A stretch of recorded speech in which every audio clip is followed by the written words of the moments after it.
Well, well, well. Cowboy fans, I know you're frustrated, but please don't be fair weather friend. Well, well, well. Cowboy fans, I know you're frustrated. I'm frustrated. But let's not get so frustrated that we all start being hypocritical. A lot of the talk that I'm hearing today and I heard last night, I wasn't hearing that talk over the last 3 games. And why is it that we can't say that this team has made progress and had a bad game rather than saying, same old Cowboys? Well, along those lines, I'm going to give you 7 overreactions from this loss to the Detroit Lions. Let's talk, Cowboys. We're about to talk facts.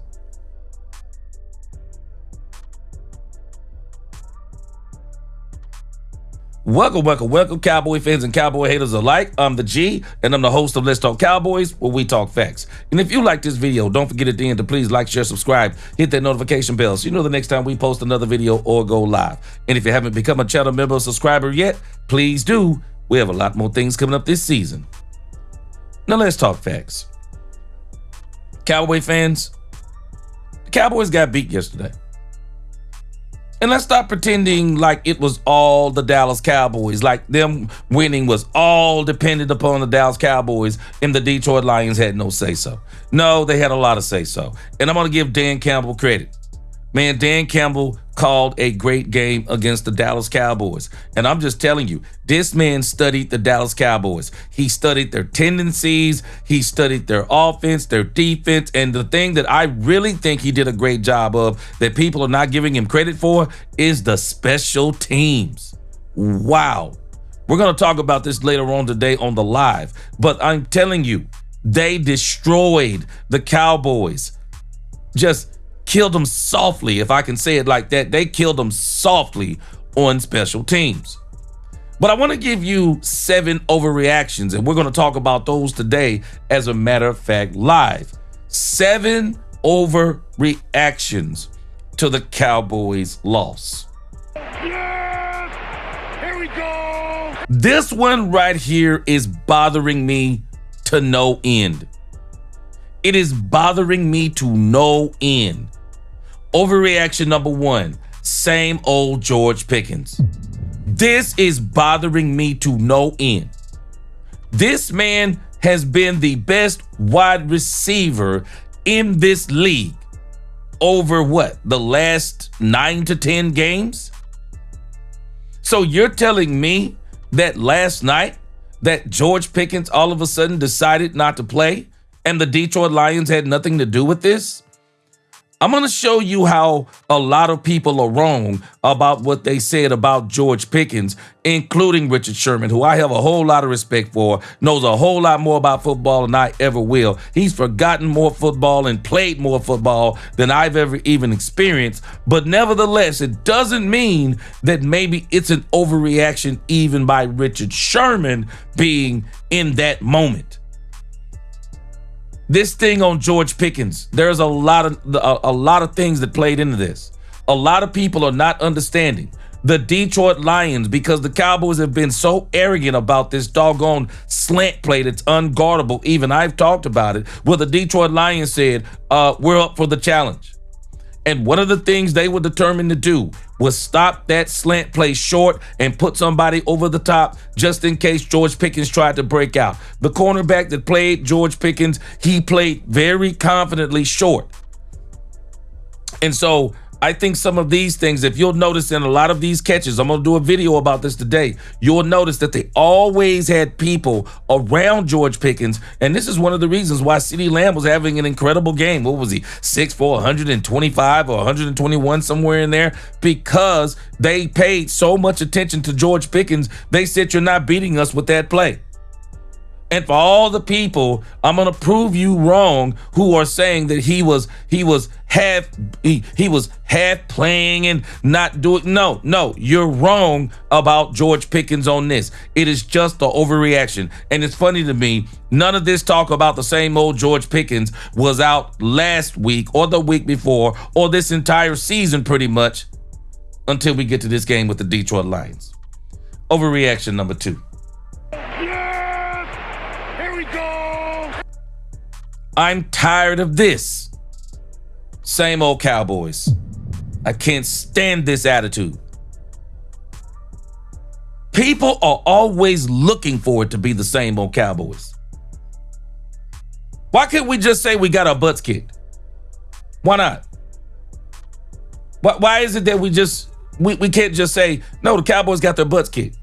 The Detroit Lions were at home, haven't lost back-to-back games since October 22. It's a crazy, weird stat, but it's a fact.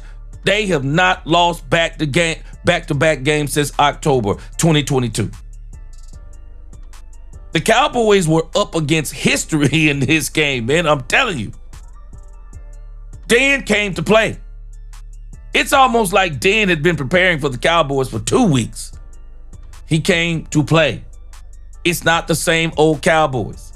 No, they got outplayed. It's not the same old Cowboys. Brian Schottenheimer is the coach. We got to understand some things about Brian Schottenheimer, and we're going to talk about him next. But we got to understand something about Brian Schottenheimer in this coaching staff. It is their first year together.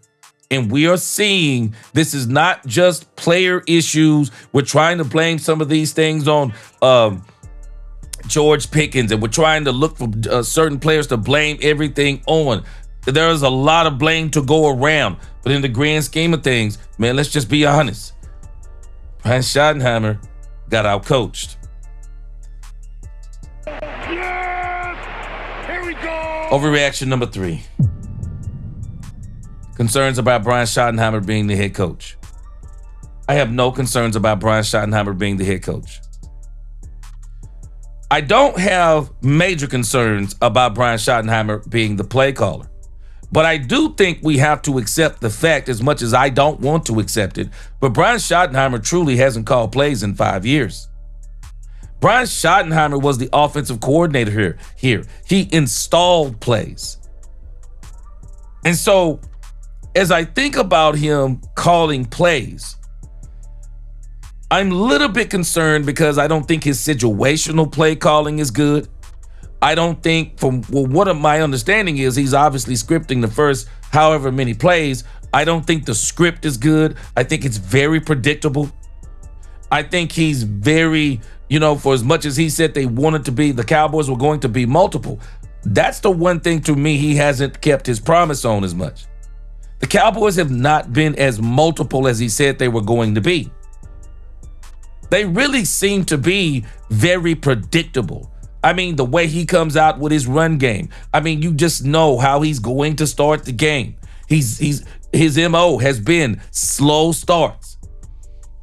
It just seems like sometimes his play calling, he doesn't call plays for the situation. I keep going back to he says he calls players rather than plays. And I think this may even be a part of the George Pickens issue that happened happened last night. They pigeonholed him into one. Hey, it's a great play, but it's stupid to pigeonhole him into one play because he does it so well. You got to figure out ways to play off of that play. You got to figure out ways to use that play to open up other people. You got to figure out ways to do different things with that play rather than just saying we're going to line up and run that play generically. No, Detroit was ready for it. Not worried about Brian Schottenheimer as the coach. Definitely not worried about him as the coach, but I do think he needs to coach. He needs to study the opponents better, and I think he needs to come up with game plans that focuses on those opponents' weaknesses rather than him just saying this is what we are going to do no matter what someone else does. Overreaction number 4. Yes! Here we go! The Cowboys are out of the playoffs. The Cowboys are not out of the playoffs. They don't control their own destiny, I believe, as they did before. If the Cowboys went out, they were going. But now they're going to need a lot of help. But the best thing the Cowboys can do is just get back focused. I mean, people don't understand. If this was 4 games in 28 days, I would be kind of like, well, I would be more concerned. But when you look at the fact of the Cowboys, how many games they've actually played in a 17-day span, and they have ran a gauntlet of the Eagles, the Chiefs, and now the Detroit Lions on the road. Man, the Cowboys have ran a heck of a gauntlet there, and they came out 2-1, 3-4 in the last 4. The Cowboys can now still win out, and they'll be 10-6-1. They're going to need a lot of help. But I keep going back to the 2011 New York Giants. Man, you just have to keep playing, because sometimes what can happen will happen, and what people say won't happen does happen. And so you just now have to go ahead, keep winning, play loose, play aggressive, keep winning, finish 10-6-1, and if you don't go to the playoffs, let it be a launching point for next season, but see where everything is by the end of this season. I got a strange feeling. The verdict isn't in on the Eagles yet either. The verdict isn't in on the Eagles. They got 3 tough games going down the stretch. They got the Chargers on the road, the Bills on the road, and the Commanders, I believe, on the road. Let's not be so quick to write these Cowboys out of the playoffs. All right. Overreaction number 5. Yes! Here we go! Fire Matt Eberflus. It's funny to me how people were so quiet about Matt Eberflus over the last 3 games. They were very quiet about Matt Eberflus. Some people were not, but some were. Matt Eberflus called the best game of the season last week. He held the Philadelphia Eagles to, 8 straight stops? Did a real good job over the last 3 games. Came in the first quarter of the game last night, did a really good job. And then somewhere along the line, something happened, and Flus started changing some things that he was doing. I don't think he just changed those plays because he's just stupid. I think he called some of them plays, and this is one of the knocks on Flus from time to time, especially early on. Flus will try to do things to stop big plays while allowing big plays. And some of the big plays that he allows is he goes back to this style of zone defense, and for whatever reason, these players, they just can't do it. I don't know if it's Eberflus's fault when we're talking about Murray Jr. I just don't know if it's his fault. But I do think it's his fault for them playing. I think it's their fault for playing him. But my question is, so you're telling me Shoddy and Eberflus are looking at Murray and saying, yeah, he's our Mike linebacker. He's actually challenging Logan Wilson. I don't believe it. I do think there are some politics involved. They paid him. They want to play. They paid him. They want to play him. I just wonder if some of these things are out of their immediate control. But whatever it is, there's a whole bunch of things in here. I think the Detroit Lions did a great job of getting some mismatches on the Cowboys. We're blaming Flus in a sense, but in the grand scheme of things, I still say we keep taking Detroit out of the equation. They did a great job of matching up certain players, finding mismatches, exploiting the Cowboys linebackers. I mean, Overshown didn't have an entirely great game last night. Like I said, there's enough blame to go around. Matt Eberflus being fired, I don't think it's going to happen. So I'm not even going to get on that train. I don't think it's going to happen. The Cowboys are not going to have 4 defensive coordinators in 4 years unless Matt Eberflus for the next 4 games absolutely collapses, and I don't think that's going to happen. The Cowboys are going to finish out this season. They're going to try to finish out strong. They're going to go and get Eberflus, even more players in free agency, in the draft, and they're going to push all the chips to the middle of the table in 2026, and they're going to see what it looks like. Overreaction number 6. Yes! Here we go! Fire the special teams coach.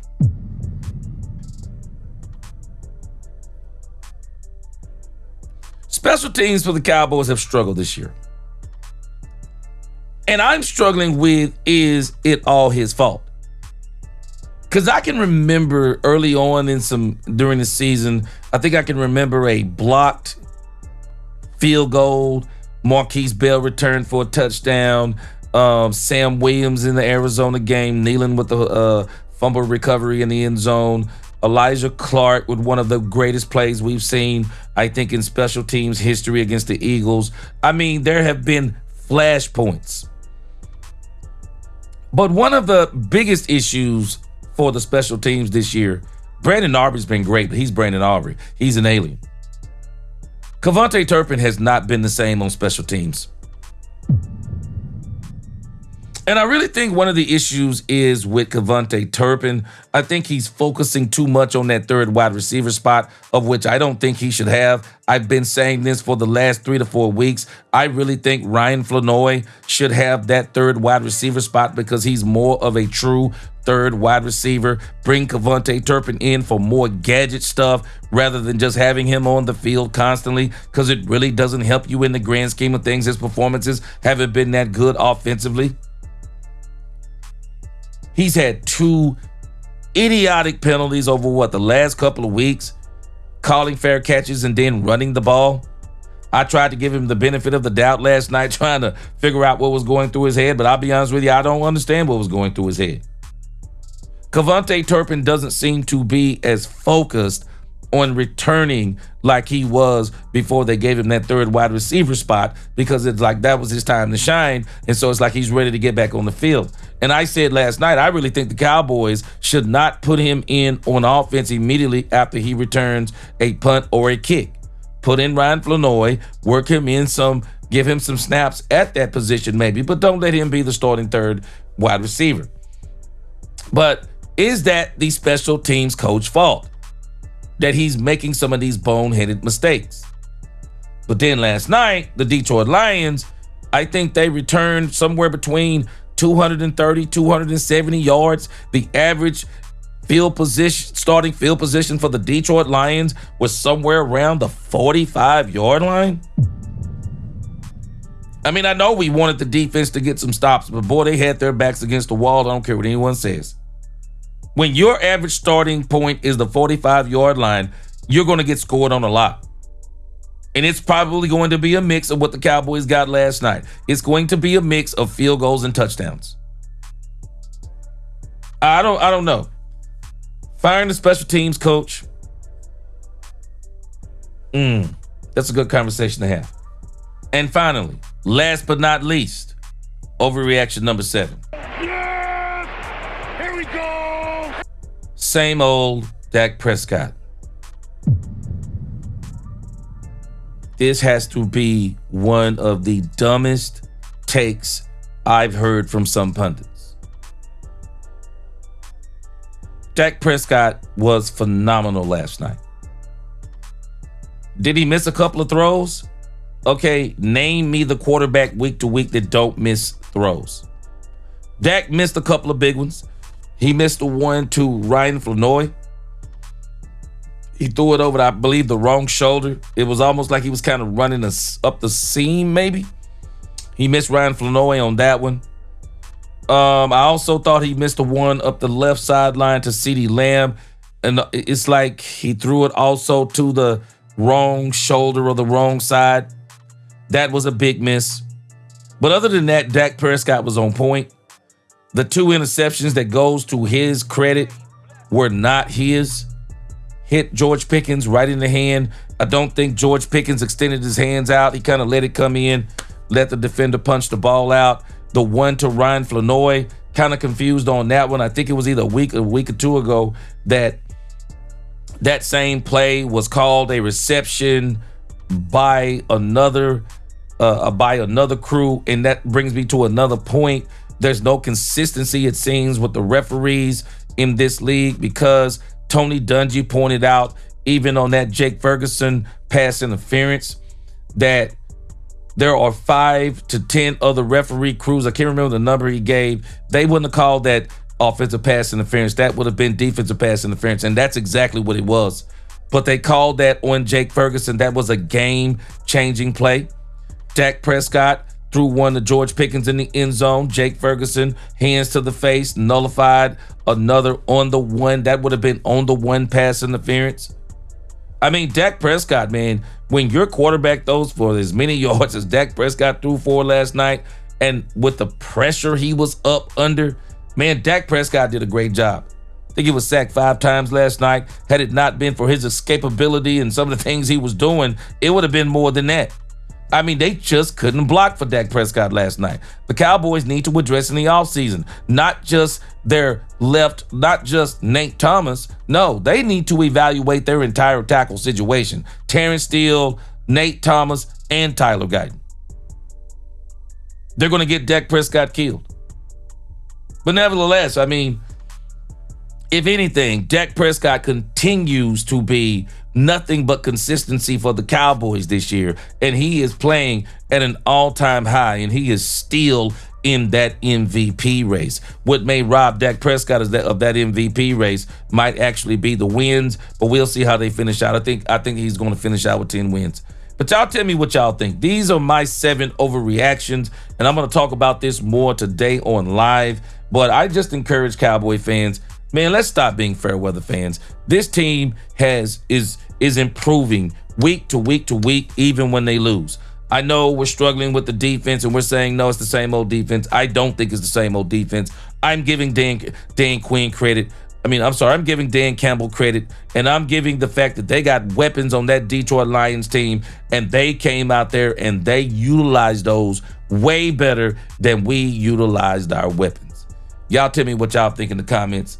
Like, share, subscribe. Give me your overreactions. Let me know in the comments. Like, share, subscribe. Until the next time, DC4L. God bless. Let's talk Cowboys, where we talk facts. Peace.